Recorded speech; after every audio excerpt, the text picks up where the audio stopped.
estos puntos, el paso siguiente es obviamente tener la base de datos configurada, y hay unos comandos que vamos a lanzar desde la base de datos principal y otros como tal desde el espejo.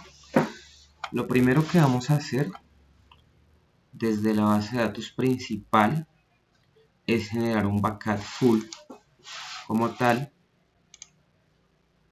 ¿sí?, de la base de datos.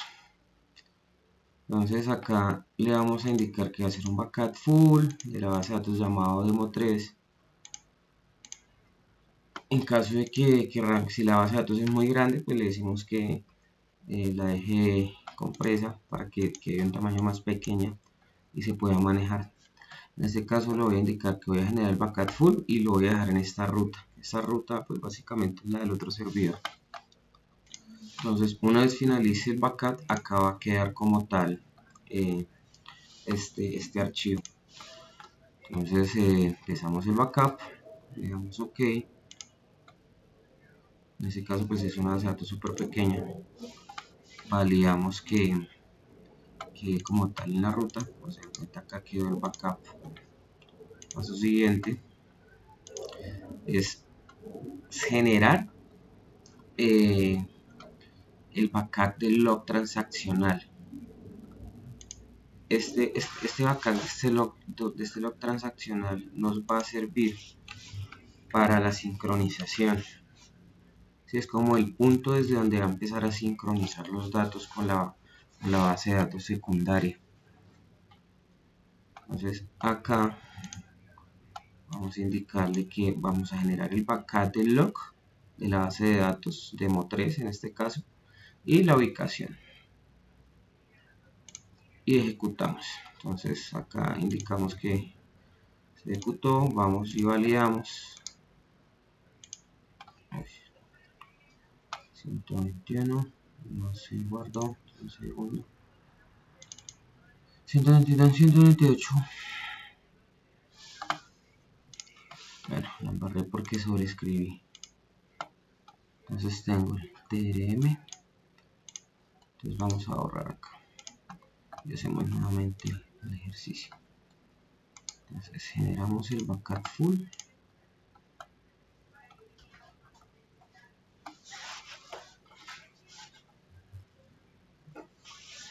Ok. Entonces el error es acá, que acá no le cambié la extensión. Listo. Entonces vamos a remover agregamos la ruta backup demo3.back. Listo, y le decimos OK. Pues esto nos genera el backupcito.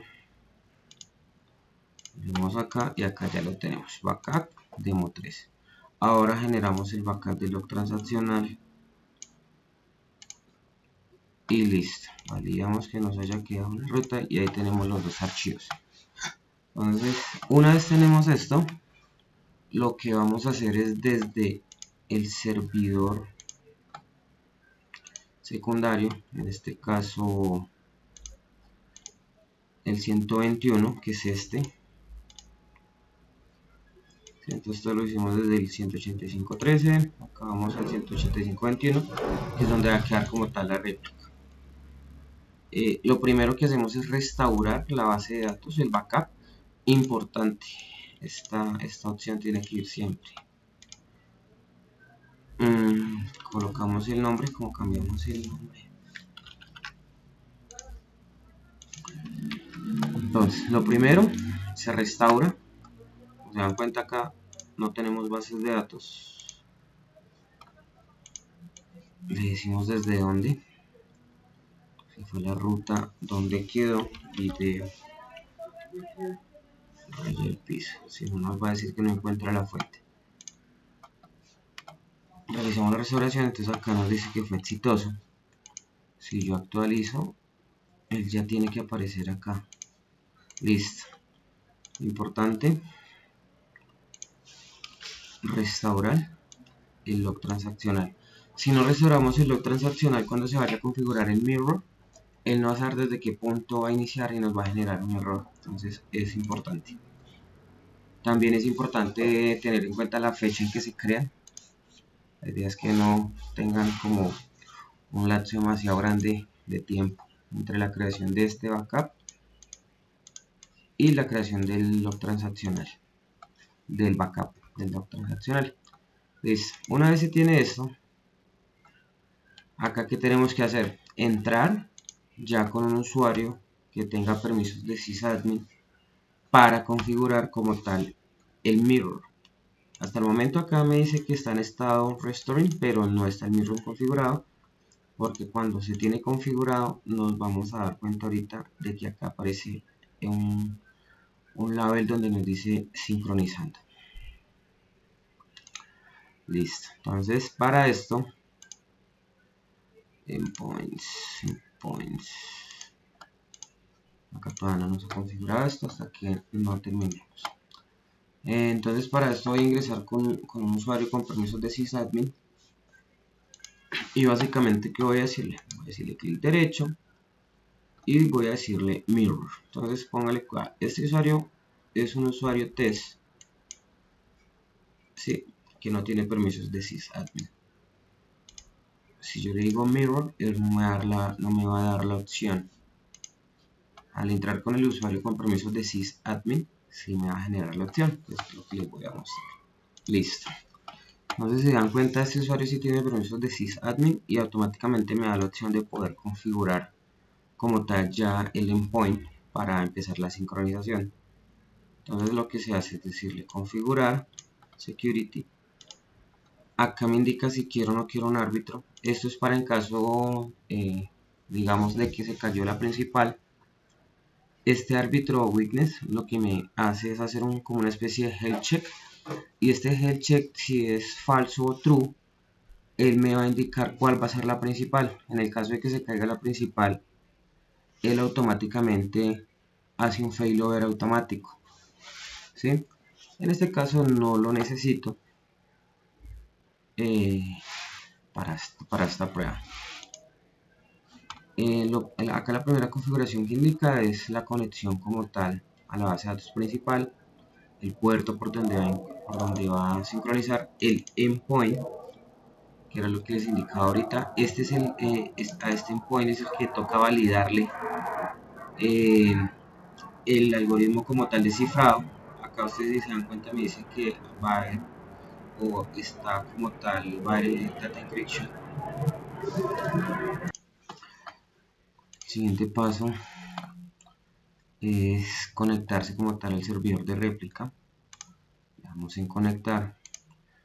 Acá es importante también conectarse con el usuario que tenga ya como tal permisos de sysadmin para que exista esa conectividad entre los dos. Para este demo, como es un demo, voy a conectarme con el usuario sea,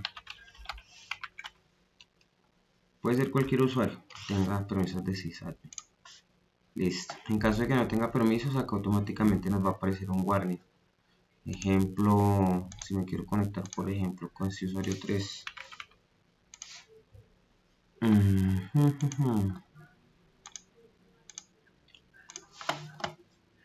este caso este también tiene permisos de sysadmin, pero vamos a conectarnos con el usuario sea, pues para el ejemplo.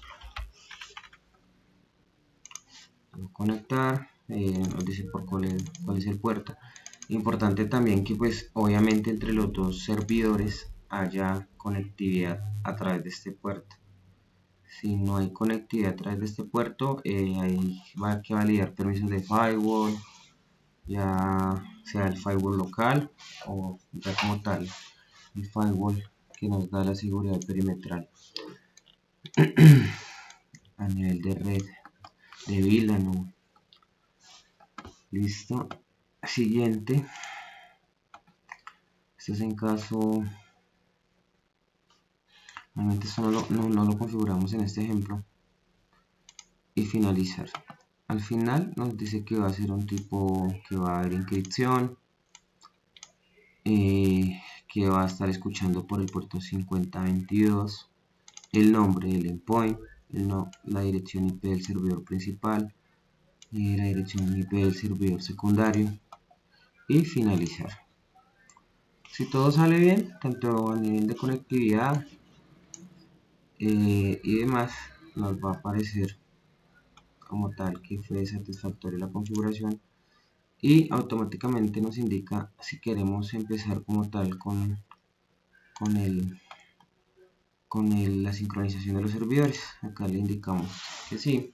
Si todo sale bien, no nos debe generar ningún error y nos debe decir que la base de datos se está sincronizando correctamente. Acá hay algo súper importante y es que hay dos configuraciones, uno que es alto rendimiento y otro que es bajo rendimiento. Este alto rendimiento básicamente lo que hace es que no espera confirmación por parte del servidor secundario cuando se envía el dato a sincronizar. Obviamente esto me da pues un alto performance cuando pues tengo una base de datos que es bastante transaccional. Cuando necesito de que haya confirmación y que esté exactamente los datos que tengo en la principal como en la secundaria, cuando es muy importante, es necesario configurar este.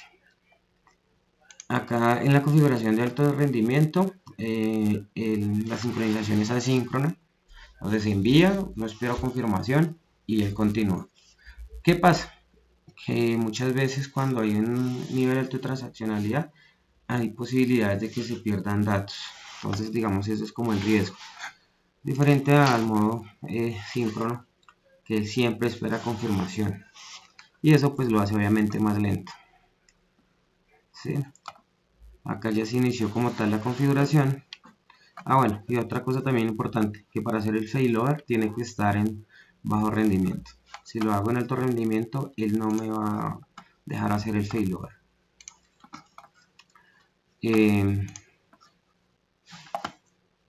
Una vez se termina la configuración, si actualizamos, automáticamente me va a indicar de que ya está sincronizado. ¿Sí? Y la secundaria pues siempre nos va a indicar de que va a estar en modo restore. Entonces una de las formas de probar de que efectivamente esto nos quedó bien es ingresando datos. Para esto tengo una tablita donde vamos a decirle que vamos a editar. Entonces tenemos tres datos, dato 1, dato 2, dato 3, vamos a colocarle dato 4, dato 5. Digamos una de las desventajas de este tipo de configuraciones es que no puedo hacer operaciones de lectura sobre la secundaria. Esto es como una de las grandes desventajas de este tipo de configuraciones. ¿Sí? Para validar que efectivamente está funcionando, nos toca con el usuario que tiene permisos de sysadmin hacerle el failover manual. Para esto vamos nuevamente a la base de datos, le damos clic derecho, mirror y acá le decimos failover. Entonces él nos dice automáticamente que si está seguro, le decimos sí. Esta operación depende de la cantidad de datos que tenga que sincronizar y del tamaño pues, de la base de datos. Se va a demorar o no. Si yo actualizo la base de datos, automáticamente la que era principal ahorita, que era la 113, ya está como secundaria y me dice que está en modo restoring. Si yo actualizo acá la base de datos secundaria, me indica que ya está como principal. Si yo la voy a acceder, bueno, ese error básicamente es porque en el usuario, como les indicaba, ambos servidores deben tener un usuario que sea debe owner o que va a tener pues sus permisos para esa base de datos. En este caso no tenía mapeado la base de datos demo3 y por eso me indicaba que no era accesible. Entonces acá lo que uno hace es darle mapear la base de datos, indicarle que es propietario ese usuario y una vez está con esa configuración se sincroniza y ya puedo acceder a la base de datos y a las tablas. Como se dan cuenta, ya tengo sincronizados los datos, que fue el dato 5. Si quiero, lo edito, ya no quiero, y ya está como principal, dato 6, dato 7,